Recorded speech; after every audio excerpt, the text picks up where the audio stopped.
ఇదిగో నువ్వు వెళ్ళి లోపలికి కూర్చో, నేను ఇప్పుడు వచ్చేస్తా. సరే త్వరగా వచ్చి. సార్ టైం అయింది, బండి బయలుదేరిపోతుంది, త్వరగా రండి.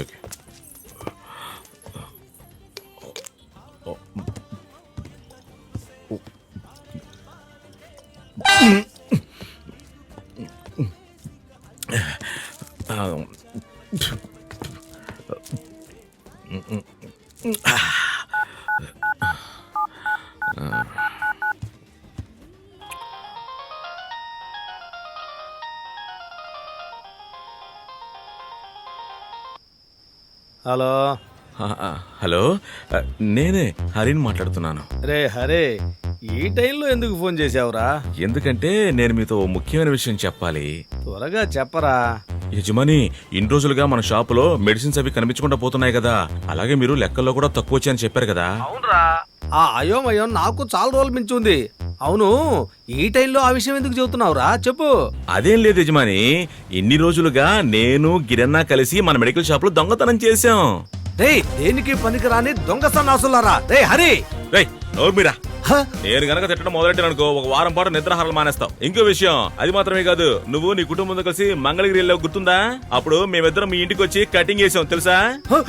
అది కాకుండా నీ బెడ్ పక్కన టేబుల్ పైన ఫారెన్ సరుకు పెట్టావు కదా, దాంట్లో నేను పాస్ పోసి పెట్టాను. వచ్చి రాగానే గురగడా తాగేస్తుంటావుగా. టేస్ట్ ఎలా ఉంది? రే హరి, నువ్వు రేపు షాపుకి వస్తావు కదా, నీ సంగతి తేల్చి మారేస్తాను. రారా. రేపు ఉదయాన్నే నేను షాపు రావడానికి నీలాగా నేను ఎర్రి పుల్కాలనుకున్నావా? రే, నేను ఇక్కడి నుంచి ఆల్రెడీ ఎంతో దూరం వెళ్ళిపోయాను. ఎవరేమనుకున్నా నన్ను పట్టుకోలేరు. నువ్వు ఎవరికి కావాలంటే వాళ్ళకి కంప్లైంట్ ఇచ్చుకోరా, ఎర్రి పువ్వా.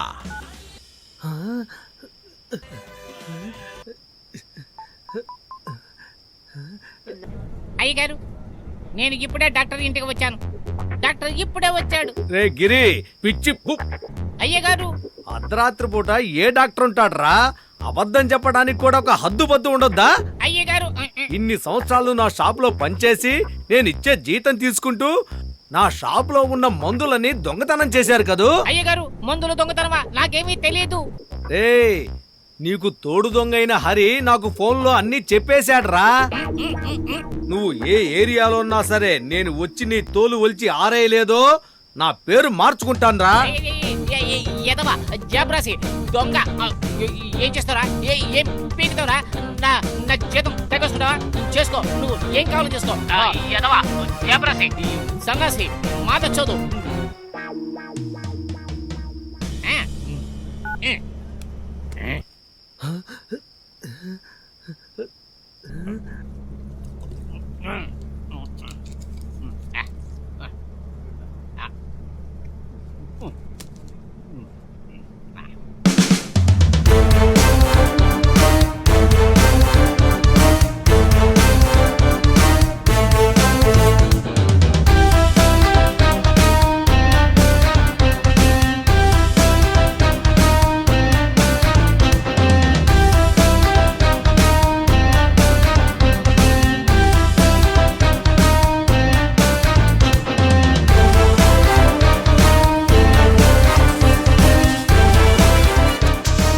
ఇక్కడ బండి 10 నిమిషాలు ఆగుతుంది. టీ తాగేవాళ్ళు, టిఫిన్ చేసేవాళ్ళు, బాత్రూమ్ కి వెళ్లేవాళ్ళు త్వరగా వెళ్ళి రండి. నమస్తే మేడం. కూర్చోండి. మీరు ప్రభా మెడికల్స్ ఓనర్ మిస్టర్ అశోక్ కుమారే కదా? అవును మేడం. సార్ చెప్పారు మీ షాప్ లో పనిచేసే ఇద్దరు ఒకే రోజులో ఎస్కేప్ అయ్యారు కదా? అవును మేడం. ఇదిగో మేడం వాళ్ళ ఫోటో. చూస్తేనే దొంగనాయల్లా కనిపిస్తున్నారు. మీరెలా వీళ్ళని పనిలో పెట్టుకున్నారు? అదేంటంటే వాళ్ళు చాలా రోజుల నుంచి. సరే సరే, ఏం కనపడకుండా పోయింది? నేను బాగా చెక్ చేశాను మేడం, అన్ని అక్కడే ఉన్నాయి. కానీ గత 2 సంవత్సరాలుగా నాకు తెలియకుండా నా షాపులో మందులన్నీ దొంగతనం చేశారు మేడం. అలాగా? చాలా విచిత్రంగా ఉంది. వేరే ఏమైనా? నేను మా ఫ్యామిలీతో మంగళగిరి వెళ్ళాను, అప్పుడు మా ఇంట్లో దొంగతనం చేశారు మేడం. అదేలా? ముందు ఏది పోలేదు అని చెప్పారు, ఇప్పుడు వాళ్ళే దొంగలించారని ఎలా అంటున్నారు? మా ఇంట్లో దొంగతనం చేసింది వాళ్ళేనని వాళ్ళే ఫోన్ చేసి చెప్పారు మేడం. కానీ నేను బాగా వెతికాను, అన్నీ అక్కడే ఉన్నాయి మేడం. కానీ పర్వాలేదు, ధైర్యంగా చెప్పండి, మనిద్దరే ఉన్నాం. ఏం లేదు, నా దగ్గర నుంచి ఏదైనా బ్యాడ్ స్మెల్ వస్తుందా మేడం? లేదు, అలాంటిదేం లేదు. ఎందుకు అడుగుతున్నారు? తాగే బ్రాందీ బాటిల్లోను డెటాల్ బాటిల్లోను ఉచ్చపోసి పెట్టారు మేడం. మీరేమనుకుంటున్నారో నాకు అర్థమైంది. రోజుకి 10 సార్లు స్నానం చేస్తున్నాను, 15 సార్లు వామిటింగ్ చేసుకుంటున్నాను మేడం. ఏది ఏమైనా నేను ఎక్కడికి వెళ్తే అక్కడ ఉత్సవాసన వస్తుందని ఒక ఫీలింగ్ మేడం. దీన్ని ఎలా కంప్లైంట్ గా తీసుకోమంటారు? ఒక కల్తీ కేసు కింద తీసుకోండి మేడం. సార్ చెప్పారు, నేను చూసుకుంటాను, మీరు వెళ్ళండి. వాళ్ళని వదలొద్దు మేడం, ఎలాగైనా పట్టుకోండి. వీళ్ళు ఎక్కడికి వెళ్తారు? అమ్మాయిలతో ఏదైనా లాడ్జ్లో ఉంటారు. పట్టుకోగానే పిలుస్తాను, వెళ్ళండి. Thanks madam.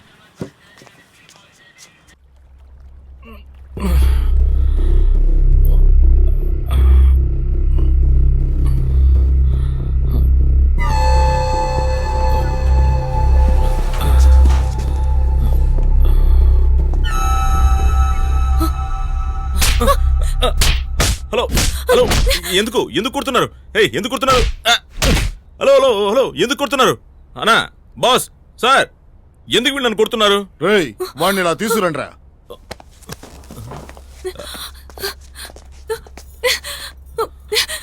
ఎక్కడ్రా? ఏది సార్? ఎక్కడా? ఏంటి సార్ ఎక్కడ? రేయ్ నటించకు, మర్యాదగా చెప్పు. ఏం చెప్పాలండి?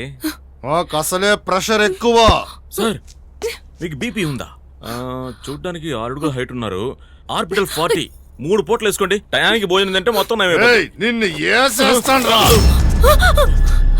చెప్తావా లేదా? ముందు మీరు ఆ గన్ను కింద దించండి. ప్రమాణ పూర్తిగా చెప్తున్నాను, నాకేం తెలియదు. ఏది ఏమైనా మనసు విప్పి ఓపెన్ గా అడగండి. ఏంట్రా ఓపెన్ గా అడిగేది?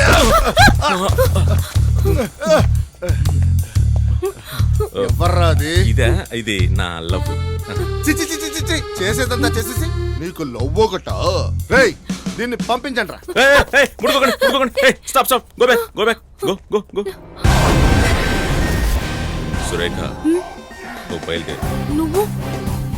నాకు ఇక్కడ 10 నిమిషాలు పనుంది, పూర్తి చేసుకుని వస్తాను. ఓ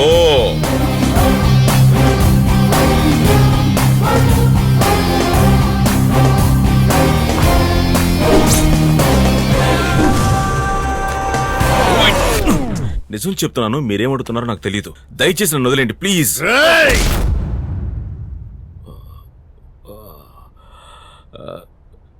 రౌడీ సార్, మీరు కొట్టండి, వద్దని చెప్పట్లేదు, కానీ ఎందుకు కొడుతున్నారో చెప్పి కొట్టండి.